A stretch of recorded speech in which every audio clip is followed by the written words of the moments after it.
রমজান মাস শেষে তিনটি আমল যদি আপনি ধরে রাখতে পারেন, তিনটি কাজ রমজান চলে গেছে, এই তিনটা কাজ আপনি ছাড়েন নাই, এগুলো যদি আপনি ধরে রাখতে পারেন, ইনশাআল্লাহ আপনার জীবনটা রমজানময় হয়ে যাবে, গোটা বছরটা আপনার জন্য রমজান হয়ে যাবে এবং আপনার রমজানের ইবাদত সাধনা, সিয়াম সাধনা, সমস্ত বন্দেগী এবং ভালো কাজ সার্থক হয়ে যাবে যদি রমজানের তিনটা জিনিসকে আপনি ধরে রাখতে পারেন। কয়টা জিনিস?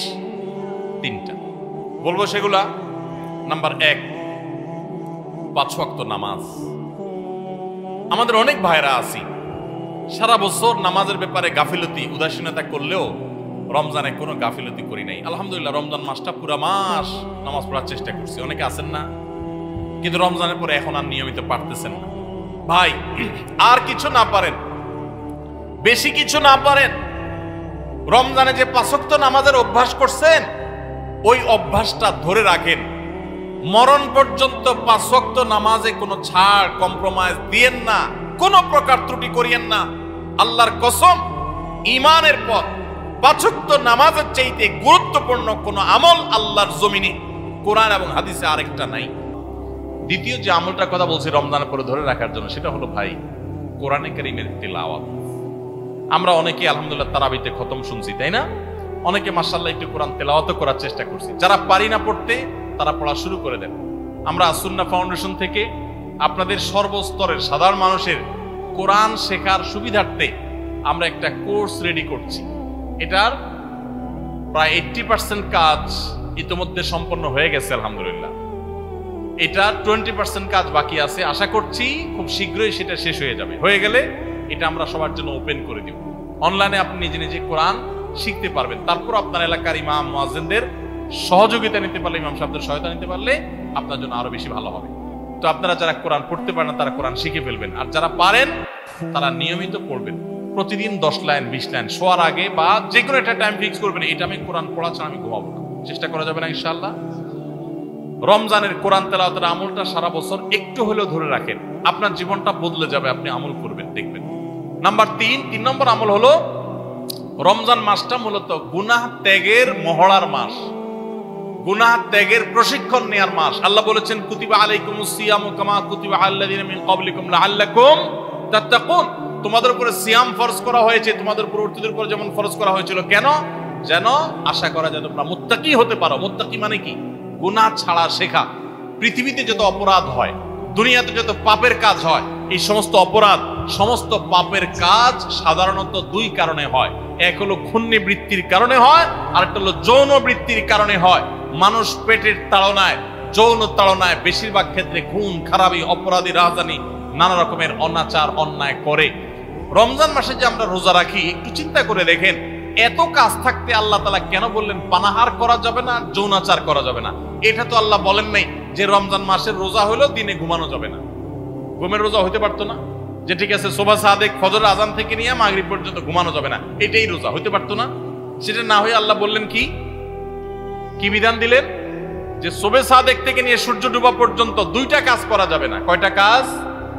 একটা হলো পানাহার করা যাবে না, খাওয়া পান করা যাবে না, আরেকটা হলো যৌনাচার করা যাবে না। কেন ভাই? এর কারণ হলো এই 2টা জিনিসকে যদি মানুষ কন্ট্রোল করা শিখে, এই 2টা জিনিসকে মানুষ যদি নিয়ন্ত্রণ করা শিখে, মানুষ এমনি ফেরেশতা হয়ে যাবে। সমাজে কোনো অন্যায় থাকবে না, কোনো অপরাধ থাকবে না, অপরাধ প্রবণতা থাকবে না। আমরা যতটা অপরাধ করি মুসলমান নামধারী হওয়া সত্ত্বেও, ততটা আমাদের মধ্যে এই 2টাকে আমাদের কন্ট্রোল করার ক্ষমতা না থাকার কারণে যত ঘুষ, যত সুদ, যত দুর্নীতি, যত অনাচার, যত আর্থিক অনিয়ম, যত অপরাধ, আর্থিক অপরাধ হয়ে থাকে, এই সবগুলো হয়ে থাকে ঘূর্ণিবৃত্তির কারণে। মানুষের ক্ষুধা, মানুষের টাকার লোভ, মোহ, এগুলোর কারণে।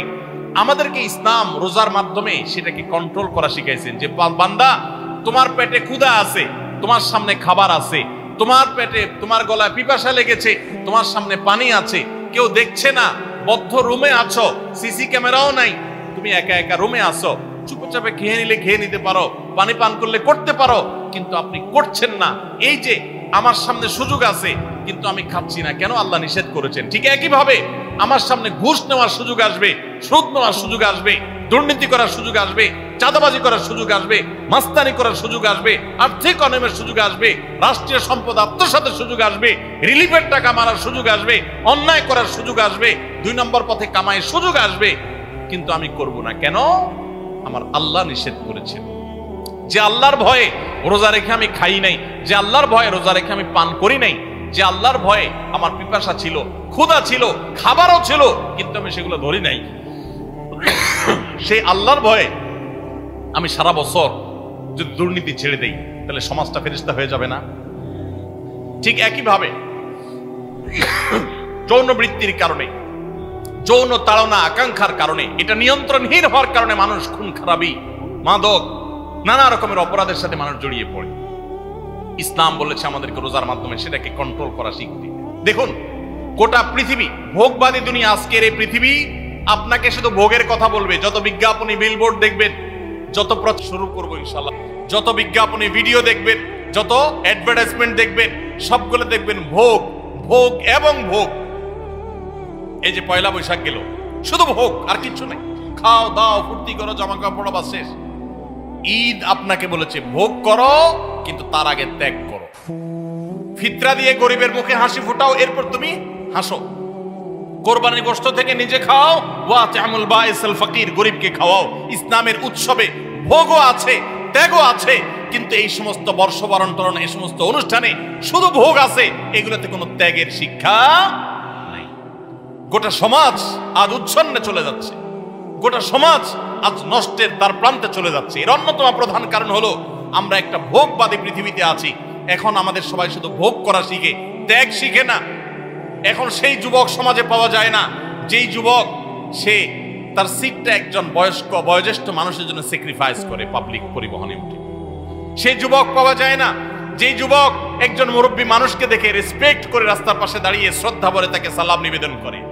এখন উচ্ছৃঙ্খল যুবক পাওয়া যায়, কিশোর গ্যাং পাওয়া যায়, অপরাধী পাওয়া যায়, সন্ত্রাসী পাওয়া যায়, মাদকের চোরা কারবারি পাওয়া যায়, উচ্ছৃঙ্খল সন্ত্রাসী, মাস্তানি করা, চাঁদাবাজি করা যুবক পাওয়া যায়। কিন্তু সমাজে সেই ভালো যুবক হারিয়ে গেছে, কারণ ইসলাম আমাদের জীবন থেকে হারিয়ে গেছে। রমজানের রোজা আমাদেরকে এই বার্তা দিয়েছে যে তোমার খাদ্যের চাহিদাকে, তোমার টাকার লোভকে, তোমার অর্থের মোহকে, তোমার যৌন আকাঙ্ক্ষাকে, এগুলো তুমি কন্ট্রোল করো। রোজা রাখার মাধ্যমে শেখো যে এই টাইমের মধ্যে তুমি করবা না, মনে চাইলেও সুযোগ থাকলেও তুমি করবা না। তোমার সামগ্রিক জীবনে যখনই কোনো অন্যায়ের হাতছানি আসবে, অপরাধের হাতছানি আসবে, অপরাধের সুযোগ তৈরি হবে, দুর্নীতি করার সুযোগ তৈরি হবে, তোমার কোনো গুনাহের কাজ করার সুযোগ তৈরি হবে, মনেও চাইবে, কিন্তু তুমি করবে না। কেন? কারণ আল্লাহ নিষেধ করেছেন। কেউ দেখছে না, আল্লাহ দেখছেন। আল্লাহর ভয়ে তুমি নিয়ন্ত্রণ করবে। এই নিয়ন্ত্রণটাই রোজা মাস আমাদেরকে শিক্ষা দেয়। রমজান মাস চলে গেছে, আর কিছু করতে না পারেন, রমজানের এই শিক্ষাটা যদি আপনি ধরে রাখতে পারেন, সারা বছর জুড়ে আপনার অফিসে যখন দুর্নীতি করার সুযোগ আসে, তখন যদি আপনার মনে হয় আমি তো রোজা রেখে খাই নাই, পান করি নাই, আল্লাহর ভয়ে, কেউ দেখে নাই, তারপরেও করি নাই, তাহলে এখন যে আমি 2 নম্বরই করব, আল্লাহ কি দেখছেন না? আল্লাহ কি এটা নিষেধ করেন নেই যে আল্লাহ রোজা রেখে আমাকে হালাল খানা খেতে নিষেধ করেছেন, হালাল পানীয় পান করতে নিষেধ করেছেন? সেটাকে যদি আমি এত গুরুত্বের সাথে মেনে থাকি, তাহলে এখন হারাম ঘুষ কিভাবে আমি নিতে পারি, হারাম দুর্নীতি কিভাবে আমি করতে পারি, চাঁদা কিভাবে আমি নিতে পারি? আমার তো আল্লাহর ভয় হওয়া উচিত। আল্লাহর সামনে দাঁড়াতে হবে, আল্লাহর সামনে কাপন পড়ে যেতে হবে, সব রেখে চলে যেতে হবে। এই ভয় যদি আপনার মধ্যে কাজ করে, এটা যদি জাগ্রত হয়, আল্লাহর কসম আপনি আল্লাহর ব্যাপারে সুধারণা করতে পারেন, আপনার রোজা সাকসেস, আপনার রমজান সফল, আপনার রমজান আল্লাহর ইবাদত বন্দেগী, আল্লাহর যেগুলো করেছেন সেগুলো আল্লাহ কবুল করেছেন, এটা আপনি ধারণা করতে পারেন। যদি রমজান যাওয়ার পরে আপনার অপরাধ করার সময় মনে পড়ে আমি না রোজা রেখে পানাহার করি নাই আল্লাহর ভয়ে, তাহলে এখন এই অন্যায়গুলোও করা যাবে না। কার ভয়ে? আল্লাহর ভয়ে। তাহলে 3 নম্বর আমল হলো, রমজান চলে গেছে কিন্তু রমজানের শিক্ষাটা রয়ে গেছে। শিক্ষাটা কি? যে আল্লাহর ভয়ে সমস্ত পাপাচার থেকে, সমস্ত অনাচার থেকে, সমস্ত অন্যায় থেকে বেঁচে থাকবো। বিশেষ করে আপনারা এখানে বেশিরভাগ মানুষ যুবক ভাইরা আছেন, 2-4 জন বন্ধু বান্ধব যখন একসাথে হন, বাসে উঠলেন, মনে করেন কন্ট্রাক্টরের সাথে এক কথা থেকে 2 কথা বেশ কম হয়ে গেল, শরীরটা, বন্ধু বান্ধব যখন 4-5 জন থাকেন, কলেজ স্টুডেন্ট হন, তখন কিন্তু শরীরের মধ্যে একটা ভাব চলে আসে না? একা একা থাকলে তো একেবারে বিড়ালের মতো সোজা থাকে, তাই না? ভদ্র মানুষের মতো ভাড়াটা চাইলে দিয়ে দেন। যখন বন্ধু 4-5 জন থাকেন, তখন কন্ট্রাক্টরের সাথে এক কথা বেশি 2 কথা হইলেই হাতা গোছানো শেখা। এই বেটা, কার সাথে কি বলতেছিস, চিনস? মাস্তানি শুরু হয়ে যায় না? ছোট লোকরা মাস্তানি করে। খুব ভালো করে শুনে রাখবেন, কোন বড় মানুষ, বড় মনের মানুষ, ভালো মনের মানুষ মাস্তানি করে না। গুন্ডামি, মাস্তানি, গায়ের জোর দেখা সব অভদ্র, ছোট লোক, নিচু লোক। কোন ভদ্রলোক কখনো মানুষকে গায়ের জোর দেখাবে। যদি কারোর কোনো কিছুতে গায়ের জোর আগে চলে আসতে হয়, বেশিরভাগ ক্ষেত্রে মাস্তানি গুন্ডামি করার মানসিকতায় বুঝতে হবে এটা হলো আস্ত ছোট লোক।